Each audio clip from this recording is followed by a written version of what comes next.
Hi, Pastor Jeff Burke here. I'd like to speak to you about the fine art of problem solving. Problem solving. Much of what we do in ministry, and I have over 50 years of ministry experience, uh, much of what we do is problem solve. There's two types of problem solving. Uh, and really, we're all called to be ministers, aren't we? We're all called to deal with our daily problems and help other people with theirs. So these are the two types of problem solving: your own problems and other people's problems. First, we'll talk about your own problems, because if you don't know how to keep yourself uh, organized and and dealing successfully with problems, how can you give advice and help someone else? Uh, you can't. So, first, your own problems. I come from a sales background. I'm a bivocational pastor. I'm also involved in the business and finance world. And one of the things we used a lot to help people make decisions in sales was the Ben Franklin method. The Ben Franklin method. Ben Franklin would take a sheet of paper, divide it into two halves with a line, a vertical line. On one side, he would put negatives. The other side, he would label positives. And whatever the decision was that he was making, because a lot of problem solving is just deciding to make a decision. Um, so divided into positives and negatives, and he would go through all the different aspects of making this decision, and then he would settle on an answer based on which one had the most positives. And that's one approach. Consider making your decision with a decision with the most positives. There's also another thing I've done when I'm making a difficult decision is I'll call 3 friends. If you have a friend that's more experienced and wiser than you, possibly older than you, uh, that's where I'd start. You know, the Bible teaches us to respect the gray hair. I got a little bit of gray hair left. But ask your 3 most trusted friends their opinion on how they would solve the problem, how they would make the decision. And I'm not saying necessarily it will help you think through the process as you ask friends for their help. Consult one or several experts in the area of your problem. For example, if you've got a relationship problem going on in your marriage, you may want to seek out a pastor or a counselor who has done a lot of work in the area of marriage counseling. Say, hey, we're at an impasse. Can I ask you a question? And that a lot of times people that are involved in that full time will get a fee. So it will be the best money you ever spent. I'll say that. My wife and I were at an impasse when I was taking some college classes up in Tennessee, and we were just totally on opposite ends and almost at war over a decision. And we went to the campus pastor, who used to be the pastor of our local church, and we went through several sessions with him, and he helped us think through the process. And finally, at the end, it was an easy thing to make the right decision. And I don't know if I would have made the right decision if I had not gone through that counseling process. Counseling teaches you how to process your own problem. And this is a people run from problems, so they never really process it. They never really think it out all the way. They don't talk it out all the way. So consult one or several experts in the area of your problem. If it's a spiritual problem, you may want to talk to a pastor. A technical problem, find a technician. We've got a full-time guy in our Christian school that all he does is technical computer stuff. That's his full-time job. And I let him have my old office, and I'm now working out of my home office, which I like a lot better because I can walk back in the backyard in the early morning and middle of the day and check on my garden. But if you have a plumbing problem, call a plumber. And sometimes, well, am I going to call this guy that thinks he's a plumber? Or maybe just calls himself a handyman who knows to do a little bit of everything. The last time I had a couple of serious plumbing problems, which got very costly because I'm on city water, I called the best plumbers, longest running, best reputation plumbers in the town that I'm in, about 7,000 people. And wow, I'm glad I called them because they fixed my problem right. And when it was over, it was done well. Now let's talk about, so those are three approaches that I take when I'm solving a problem. And a lot of praying and seeking the Lord. The second type of problem is when you're helping a friend with a problem or you're counseling someone that has a problem. You're helping someone else solve a problem. First of all, let me say, never, ever give unsolicited advice to someone else. Never. I've gotten some of the biggest messes in my 50-year ministry by volunteering unsolicited advice. What does that mean? That means if they're not asking for help, if they're not asking for what they should do, don't you pipe up and say, well, you know what I would do, you know what you should do, I tell you what you better do. No. You let them do what they're going to do. I've learned a little secret about human behavior over the years. People do what they want to do. You just got to help them want the right thing.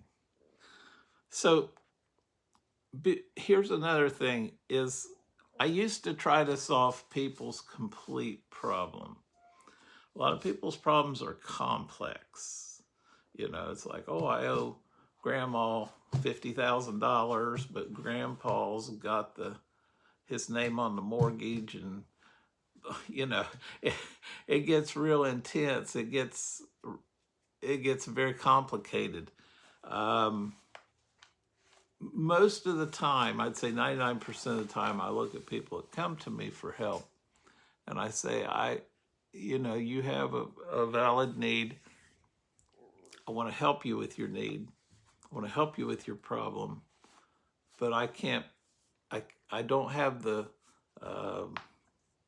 ability or the resources to be your complete solution. I can be part of the solution. And that way you're helping them, but you're not like over-promising and underperforming, because nobody can be another person's total solution. I mean, they'll always be disappointed at the end if you 100% trust in another person instead of the Lord to help you process a problem. Because what you're really doing in problem solving for others, you're teaching them how to work through a problem solving process. And that's what I'm trying to do for you today. These things come from personal experience. I know I look down like I'm reading off a paper, but I took notes of some things I've learned, and that keeps me on track. So, if the problem involves a conflict, don't take sides. Do not take sides. I found, especially in counseling people about relationships and marriage counseling, if you take sides, they'll make up and they'll both hate you.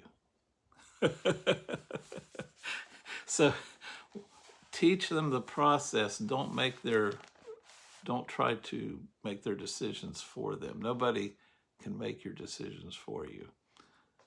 Also, you'll create, there's a possibility of creating an enemy and possibly two enemies if you take sides. Walk them through the process. Teach them how to process and prioritize, and don't give your opinion. Lead them to form their own. And here's the positive that comes out of that. They'll learn a new skill. Some people are terrible about solving their own problems. People that are hoarders is a good example. Oh, what am I going to do with this? Oh, I don't know. I'll just pile it on top of the other thing I didn't know what to do with. And pretty soon, they're tunneling through a house full of rats and insects. And they've got a bigger problem than all their little problems added up to be a big problem. But we got to learn how to teach people how to process, and don't give your opinion. Lead them to form their own opinion.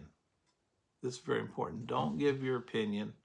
Lead them to give their own opinion, because if they reach a wrong opinion and make a wrong decision, or if you do, you're not perfect, I'm not perfect. We could give them bad advice. What's right for me may not be the right decision for them. They'll learn a new skill, and you'll avoid a conflict with them. It's very easy to get drawn into people's,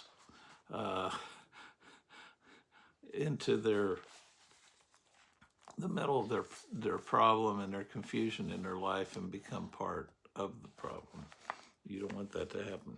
Share with them how you process your problems. Share with them some of the things I shared in part 1. Oh, here's some things that I do when I have a hard decision to make, when I have a problem to solve, when I, have something that I have to deal with. Share with them how you process your problem and let them follow your example. Teach them a process, not a perfect solution, because there are no perfect solutions. Ministry is a constant problem-solving process. Be a good listener. Take the position of a fellow traveler, not an expert. In other words, you're having a relationship problem, with your spouse. I've had the same problem before. I've traveled that road. Oh, your child is being rebellious. Yes. I raised 4 of them. And they can be very rebellious at times.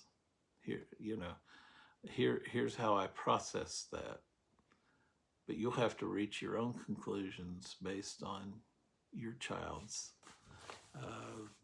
attitude and response. So that's all I wanted to share with you about being a problem solver. But really, life is full of problems. I joke around with my wife. She'll say, "What do you want for your birthday this year?" I say, "A day without crisis." The older I get, I don't think such a thing exists. And seems like yesterday, Pam was on the phone helping someone solve their problem. I was on the phone with a different family helping them solve their problem. And, I thought, this problem-solving thing is a lifestyle. And every believer is called to be a minister of the gospel. We're all called to be carriers of God's good news. I've got good news for you today. if you're not born again, nothing in your life will ever be right, and the end of your life will be a big surprise that you will not enjoy.